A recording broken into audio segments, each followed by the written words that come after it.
Hello and welcome back to the Texas Legislative Update blog, brought to you by Liberty Institute. And many of you are familiar with Liberty Institute. We're a nonprofit organization working on policy issues that affect families and freedoms in the state of Texas.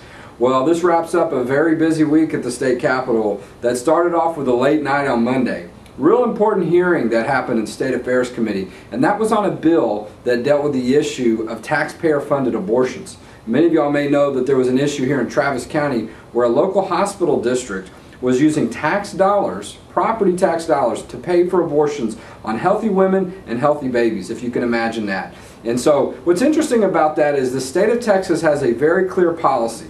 We do not use tax dollars to pay for abortions. We don't think it's a good idea to use somebody else's tax dollars to pay for somebody else's abortion on a healthy mom and a healthy baby. And the state's been very clear about that. So really what was going on was that Travis County was, in our opinion, undermining that state policy and possibly exploiting a loophole. Well, the legislators are back to tighten up and really remove that loophole. So House Bill 561 was heard in State Affairs Committee on Monday, and that's exactly what it does. The state has the authority to create hospital districts, so they sure have the authority to say what they can use tax dollars for. And so that bill, House Bill 561, would make it so that tax dollars cannot be used to be paid for abortions by hospital districts. And so Travis County Hospital District is the only entity of its kind in the state of Texas that does that. And so we were happy to testify in favor of that bill to prevent tax dollars being used for abortions. And so there were plenty of other friends of ours there as well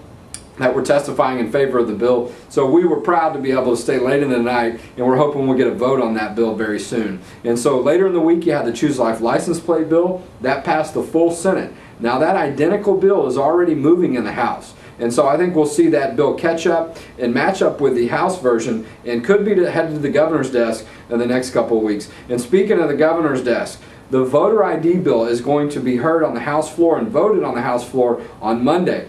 So that bill could be headed to the governor's desk by the end of the week if things move as quickly as they have been. And that issue has been an emergency issue.